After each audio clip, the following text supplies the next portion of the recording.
Angra em Revista, no Rádio Clube de Angra, quinzenalmente aos sábados. Olá, boa tarde, seja bem-vindo a mais um Angra em Revista neste sábado, 16 de Abril, sábado que antecede a Páscoa e, curiosamente, sábado que é Dia Mundial da Voz e, obviamente, não poderia faltar cá a voz e a presença do Presidente da Câmara de Angra. Ora, muito bom dia, votos de boa Páscoa para todos. Muito boa tarde, antes de mais.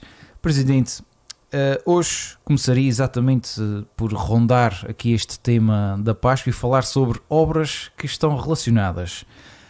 Neste caso, a Igreja do Livramento, que o Presidente visitou esta semana, é uma obra que vem do sismo de 80, está há 42 anos, digamos assim, no chão, entre aspas, e está subdividida, ou seja, a Câmara tem responsabilidade numa parte da obra, depois entra o Governo. Quer-nos explicar um pouco melhor Bom, esta é uma obra sobre a qual o dia é apropriado, a dizer aleluia, finalmente aquilo começa Sábado, aleluia, a aproximar-se da ressurreição de uma obra que se julgava perdida. E tem sido um percurso de veras complicado, como aliás tudo o que se faz nesta nossa sociedade e que tem a ver com o património. Nós há uns anos atrás, aliás há 8 anos atrás, iniciámos um processo que visava reconstruir os 2 últimos grandes edifícios públicos que ainda estão em ruínas, que é a Igreja das Concessionistas, o antigo hospital, ali ao pé dos semáforos do Burger King, para ser mais exato, agora é do Burger King, desculpa, do Subway, isso mesmo. Que nesta altura já está numa fase bastante avançada, a igreja já tem teto, e a outra que era a igreja do Convento de Santo António dos Capuz, mais conhecido por Livramento. Estas duas estruturas, estes 2 conventos, porque não são apenas igrejas, são igrejas, os respectivos claustros, 2 conventos, estão em ruínas desde 1980 e claro que ao longo destes 42 anos o tempo e a incúria já fizeram mais pela destruição do edifício do que propriamente o sismo, ou seja, quando o sismo aconteceu, os danos foram grandes, mas as coisas podiam-se ter recuperado razoavelmente. Hoje nós temos ali 2 ruínas em muito mau estado. Isso implicou um trabalho muito longo e complexo, primeiro de elaboração de projetos, depois de conciliar todos os interesses em causa, incluindo questões que a Direção Regional da Cultura foi levantando, que tem a ver com arqueologia e com outras coisas acessórias a esta. E o resultado foi um horror de anos de trabalho, de projeto e de tentarmos chegar ao arranque da obra. Finalmente, já temos as 2 obras em andamento, uma já bastante avançada, a das concessionistas, enfim, já dá gosto de olhar para ela, já se vê o renascer da igreja, a outra a dar os primeiros passos agora. O objetivo não é apenas reconstruir as igrejas, também os respectivos claustros e os edifícios anexos, enfim, dar um ar arrumado e recriar espaços que são espaços cheios de história e que tiveram ao longo dos anos um papel muito importante na história da nossa cidade, da nossa ilha e até mesmo do país. O que está a acontecer nesta altura, a Câmara financia estas 2 obras, das concessionistas, cujo proprietário é Santa Casa da Misericórdia, com 1,6 milhões de euros, e é de Livramento com um valor que se vai aproximar de 1,2 milhões de euros. Fica ainda de fora a questão dos claustros e a questão dos edifícios conventuais que estão ligados a estas igrejas. Isso é da responsabilidade da cultura, não é? Tudo isto devia ser responsabilidade da cultura. Nós temos uma Direção Regional da Cultura e temos um Departamento do Governo Regional da Cultura que devia investir nesta cidade e devia investir na cultura em vez de ser, na maior parte das vezes, um entrave às coisas em vez de ser um investidor. Infelizmente as coisas não foram assim. A Câmara resolveu assumir essa responsabilidade por meios próprios, porque caso contrário ficaríamos definitivamente com ruínas. Mais alguns anos e nada restaria daqueles edifícios, porque eles estão literalmente a desfazer-se, porque são de pedra que é muito friável e que é instável do ponto de vista químico e, portanto, olhando para aquelas ruínas, elas estão a derreter-se. E, portanto, se nós não tivéssemos tomado a iniciativa de investir, daqui a pouco tempo, pois restariam apenas memórias, porque ali não ficaria nada. Resolveu-se começar o investimento, a Câmara começou pelas igrejas, com a intenção de levar este processo até ao fim. O Governo Regional, ainda no anterior mandato, assumiu com a Santa Casa da Misericórdia a responsabilidade de reconstruir o claustro e de o adaptar a um uso que tem a ver com as demências e criar ali um centro de apoio às demências. o que é uma excelente ideia. Portanto, enfim, em princípio está encaminhado. Restava agora resolver a questão do claustro também do Livramento. A senhora Diretora Regional da Cultura, na visita conjunta que lá fizemos, assumiu a responsabilidade de também colaborar na resolução do problema do claustro, e espero que o faça e que rapidamente nós tenhamos estes 2 edifícios integralmente reconstruídos. Da parte da Câmara, obviamente, que há uma grande vontade que isso aconteça, e vamos, no que diz respeito ao Santo António dos Capuzes, ao Livramento, iniciar de imediato com a Irmandade do Livramento, que é proprietária do imóvel, a parte de projeto do claustro, no sentido de rapidamente, com governo ou sem governo, chegarmos a uma solução, porque mais alguns anos e aquilo desaparece. No que diz respeito cá embaixo às concessionistas, as coisas estão bastante mais avançadas, o projeto já existe, está devidamente aprovado, e nesta altura o que se espera é que haja financiamento da parte do governo para continuar com o processo de reconstrução, agora já não da igreja, mas do claustro. Essas obras, digamos assim, desses conventos, não são só para servir a população, ou seja, não é só para termos mais uma igreja ou 2, neste caso, é sim para abranger aqui mais um leque de outras valências? Claro que o objetivo fundamental é uma questão de responsabilidade da própria cidade, que é uma cidade de património mundial, na recuperação do património. Isto de estar na lista da Unesco do Património Mundial traz um conjunto de responsabilidades que os municípios que aceitam estar nessa lista têm a obrigação de cumprir, e uma delas é a devida preservação do património. Portanto, isto corresponde, enfim, ao exercício das responsabilidades que a Câmara tem em matéria patrimonial. Mas também, claro que se aproveita para dar 2 objetivos. Neste caso, a Igreja dos Concepcionistas tinha outras valências para além de... Sim, no caso das concessionistas, a Igreja vai servir de capela mortuária para a cidade, que neste momento existem privadas, mas públicas apenas em Santa Luzia, e portanto vai-se criar ali um espaço que também terá esse objetivo, e o resto do edifício é um centro de apoio às famílias que têm pessoas que sofrem de demência, que é um problema que, com o envelhecimento da população, é cada vez mais frequente, e portanto tem também um peso muito importante. No que diz respeito a Santo António dos Capuzes, o objetivo é também recuperar a igreja mais para uso patrimonial, porque é uma igreja com uma grande beleza do ponto de vista da sua decoração e da sua estrutura. É o lugar onde estão sepultadas algumas figuras marcantes da história desta cidade, desde o capitão João Dávila até ao primeiro conde da Praia. Portanto, estamos a falar de figuras com algum peso, e portanto é uma história que é preciso recuperar, e depois o resto do edifício é para servir de apoio ao lar que funciona anexo, e portanto para além destes usos e essas vantagens patrimoniais, também tem depois um uso prático. Mas há uma coisa ainda mais importante, não se pode ser património mundial e ter campos de ruínas dentro da área classificada. Isso é um problema que a Câmara tem vindo a resolver ao longo dos últimos anos, e poucas ruínas restam, digamos assim. Ainda restam algumas, infelizmente, mas a verdade é que eu diria que 80% a 90% das ruínas que estavam há uns anos atrás já desapareceram. Infelizmente que isso aconteceu num trabalho que não é apenas da Câmara, tem sido um trabalho em que os privados têm tido um papel fundamental. Nós ainda temos algumas casas em ruínas, agora edifícios mais pequenos.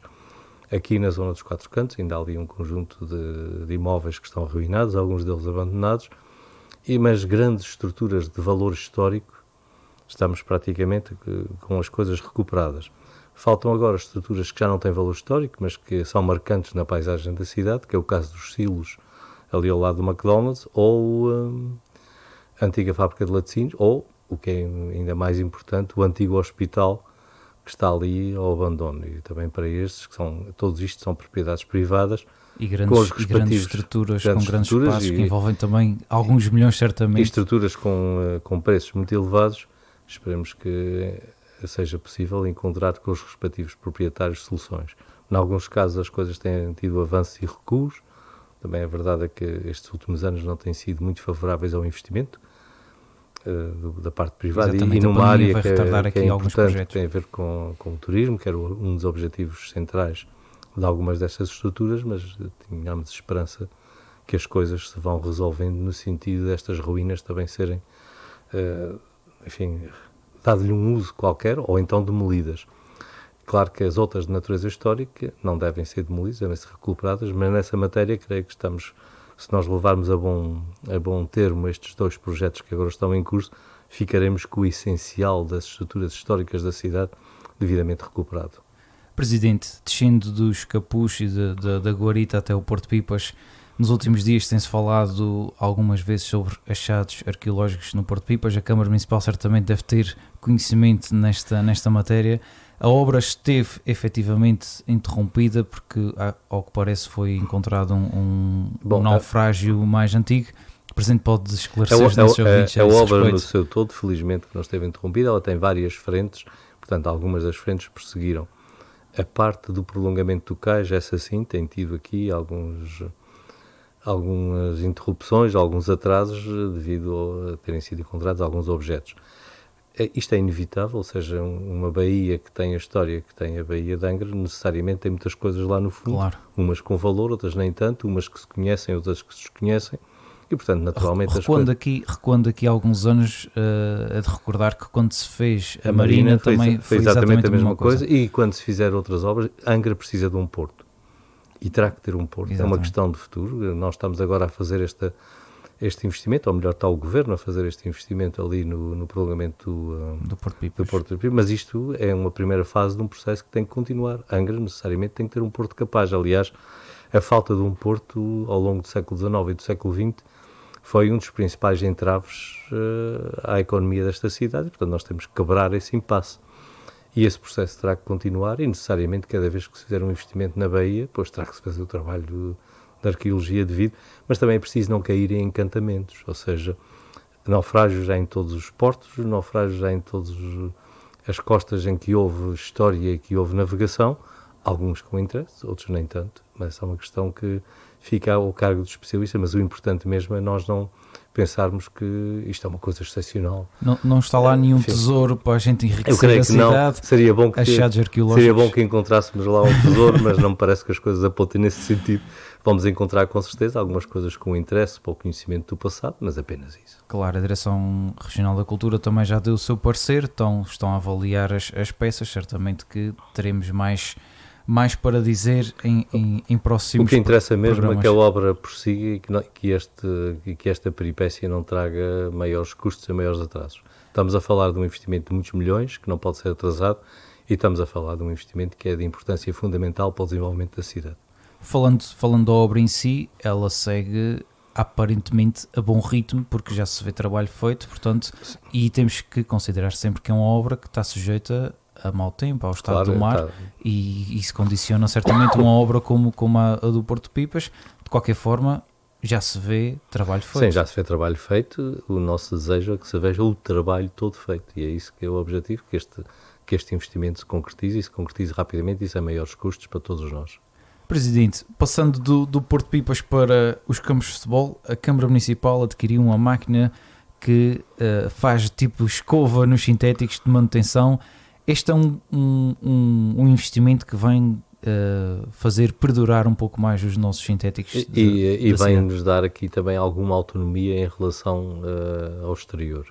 Nós, durante muito tempo, cada vez que era preciso fazer uma intervenção, tínhamos que recorrer a equipamento que vinha de fora, equipas que vinham de fora, e isto tinha, para além de grandes custos, tinha grandes restrições do ponto de vista do tempo, porque só se podia fazer quando, enfim, havia disponibilidade.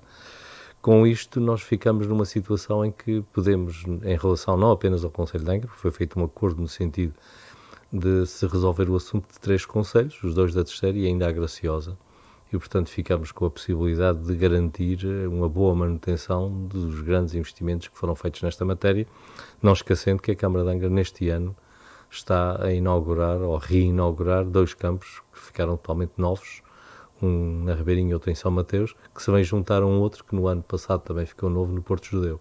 E, portanto, nós temos Estamos a falar não só de sintéticos, mas também de iluminação e de algumas infraestruturas envolventes. Na recuperação integral das infraestruturas básicas destes campos de jogos. Estamos a falar de um investimento muito elevado que tem que ser devidamente mantido e devidamente respeitado para que o dinheiro público também não se perca rapidamente. A Câmara Municipal tem alguma ideia de um próximo investimento nesta área, Presidente? Ou para já vamos ficar por aqui? Bom, nós também continuamos ainda aqui num certo impasse que tem a ver com o próximo quadro comunitário. Obviamente que nós, no caso de Angra, precisávamos de mais um pavilhão pelo menos. E isso implica um investimento da casa de 1,5 milhão aos 2 milhões. E, obviamente, que nós gostaríamos que isso fosse cofinanciado, que não fosse tudo feito com fundos da própria Câmara. Portanto, há aqui também um aguardar a ver de que maneira as coisas vão evoluir nesse sentido. Depois, em função disso, a Câmara terá que tomar as suas decisões, mas a verdade é que, neste momento, eu diria que a principal falha que nós temos aqui na área das infraestruturas desportivas é mais um espaço coberto. Presidente, por falar em cobertura, em tempos falou-se numa bancada coberta aqui no campo municipal de Angra. Isso ficou, digamos que, parado durante algum tempo? Há algum feedback acerca disso? E continua relativamente parado por razões, mais uma vez, que têm a ver com questões de culturais. cultura e patrimonial. Ou seja, há um projeto de uma bancada que até de uma cobertura que nem sequer era cara, mas depois era inaceitável do ponto de vista do impacto sobre a paisagem. Ou seja, quem daqui deste lado, aqui da zona do Rádio Clube de Angra, ou aqui da zona de São Pedro ou de Santa Luzia, olhasse para o Monte Brasil, ficava com uma pala em frente das muralhas, o que não era propriamente aceitável. Resolveu-se, por causa disso, reformular o projeto e tentar dar-lhe uma volta, e estamos nesse percurso. Na verdade, as questões patrimoniais têm sempre um peso muito grande quando se fala em investimentos aqui na zona da cidade. Tem sido complexo e difícil, olhe-se para a questão do mercado, que já leva 8 anos, pelo menos desde que estou aqui na Câmara, já vinha de trás às voltas e ainda não se chegou a uma solução. Portanto, é verdadeiramente difícil fazer grandes estruturas aqui na zona urbana. E a pala tem um impacto muito grande, dada a posição que o campo municipal tem face às muralhas e ao Monte Brasil. Portanto, é preciso encontrar ali uma solução que mitigue o impacto sobre a paisagem e sobre as muralhas. Presidente, falando sobre a guerra no leste europeu, a Câmara Municipal recebeu alguém de valor e houve certamente nos espaços de conselho algo que o Presidente tem para nos transmitir. O que é que envolveu essas figuras? Houve uma conferência organizada pelo Grêmio Atlântico, creio que é assim que se chama a instituição, que trouxe duas pessoas, dois maiores especialistas em matéria de defesa do país, o professor António Zé Telo e o general Vieira Borges. E nessa conferência, enfim, foram apresentadas um conjunto de visões e um conjunto de informações sobre as origens e o potencial desenvolvimento da guerra na Ucrânia. Creio que foi uma conferência muito informativa. Quem a quiser ver e ouvir, ela está disponível em formato de vídeo no YouTube, no canal da Vitec. Portanto, quem tiver curiosidade de ver, pode lá ir, e creio que vale a pena, porque tem um conjunto de informações muito interessantes e um conjunto de opiniões muito esclarecedoras sobre as causas e o potencial desfecho deste conflito. Presidente, deixo-lhe via aberta para uma mensagem de Páscoa, que estamos entre feriados neste sábado. Deixo-lhe certamente algumas pessoas não gostam muito de ter um feriado num domingo, mas calhou. Bom, deixo-lhe via aberta. Aquilo que nós todos queremos é uma Páscoa de convívio com amigos e com a família, e uma Páscoa de paz, que é aquilo que neste momento o mundo precisa. Eu creio que a Páscoa, mesmo para aqueles que não são religiosos, que não têm uma ligação religiosa, é sempre um momento de reflexão, é um daqueles momentos que marca o calendário e que tem uma raiz muito profunda na religiosidade europeia, e por isso é um momento que deve ser usado também para pensarmos e de alguma maneira para nos congratularmos pela paz que a nossa terra tem, quando nós nos comparamos com outros que neste momento sofrem os horrores da guerra. Por isso fica aqui uma mensagem de uma feliz Páscoa, mas também um apelo a que nós, enfim, tenhamos a solidariedade necessária e o pensamento necessário sobre esta matéria, que é uma matéria marcante e que vai com certeza determinar o nosso futuro. É preciso que estas tragédias não voltem a acontecer e é preciso encontrar soluções definitivas para estes conflitos. Presidente, da minha parte e da equipa do Rádio Clube, boa Páscoa para si e para a sua boa família. Boa Páscoa, muito obrigado. Igualmente. Para quem nos ouve também, continuação também de um bom fim de semana, bom feriado e até daqui a 15 dias. Até daqui a 15 dias, se Deus quiser. Obrigado. Angra em Revista, no Rádio Clube de Angra, quinzenalmente aos sábados.